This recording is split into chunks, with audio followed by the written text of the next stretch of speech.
फेरि हामीलाई एउटा टुर्नामेन्ट अलरेडी नै सक्सेस भएको फिल हुन्छ किनकि हाम्रो मेन मोटिभै यङस्टरहरूलाई इङ्गेज गराउने क्रिकेटमा।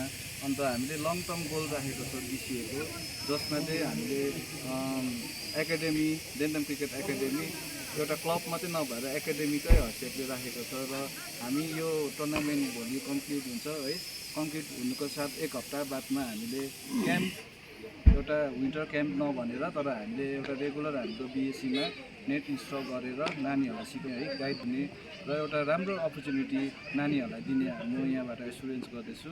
र अर्को तपाईँहरूको पेजबाट एउटा अर्को इन्फर्मेसन के दिन चाहन्छु भने गार्जेनहरू प्यारेन्ट्सहरू जति पनि तपाईँहरूको पेजमा हेरिरहनु भएको छ उहाँहरूलाई एउटा मेसेज है, हामी तपाईँहरूको नानीहरू है जो विलिङली हुन्छ नि इन्ट्रेस्टेड क्रिकेटमा छ भने हामी एउटा राम्रो प्लेटफर्म दिनेछौँ, अपर्च्युनिटी दिनेछौँ है, गाइड गरेर नेक्स्ट लेभलसम्म दिने हामी हामीले के सोचिरहेछ, हामी जति पनि अर्गनाइजिङ कमिटी या अथवा हाम्रो एक्जिक्युटिभ मेम्बरहरू मिटिङ गरेर उहाँहरूलाई राम्रो अपर्च्युनिटी डिभिजन म्याचेसहरूमा खेल्ने हामीले मौका दिनेछौँ भन्दै मेरो सानो इन्फर्मेसन तपाईँहरूलाई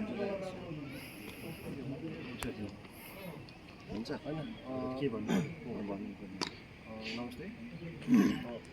म कोअर्डिनेटर साहबको कुरामा एड गर्दै के भन्न चाहन्छु भने चाहिँ हाम्रो टुर्नामेन्ट लास्ट इयरको सक्सेसलाई फलो गर्दै योपालि है हामी सबैजनाको तर्फबाट चाहिँ हाम्रो चिफ प्याट्रन हाम्रो अनरेबल एमएलए श्री सुदेश कुमार सुब्बाज्यूलाई पनि धन्यवाद दिनु होइन।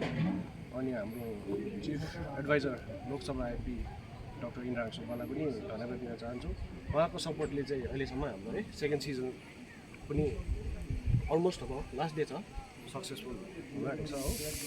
अनि तपाईँको पेजबाट चाहिँ पेजमा हेर्ने जतिजना भ्युर छ त्यो उनीहरूलाई भन्न चाहन्छु कि आउनुहोस्, क्रिकेट पनि हेरिदिनुहोस् है। फुटबल जतिको इन्टरटेनमेन्ट नभए पनि क्रिकेट पनि बुझ्नु भयो भने चाहिँ होइन बुझ्नु भयो भने चाहिँ इन्टरटेनिङै हुन्छ। अन्त फेरि फ्युचर पनि छ। सो हामी सबैजनाकोबाट तपाईँलाई रिक्वेस्ट छ कि क्रिकेट पनि हेरिदिनुहोस्, बुझ्नुहोस्, फ्युचर छ नानीहरूको। हुन्छ, थ्याङ्क यू।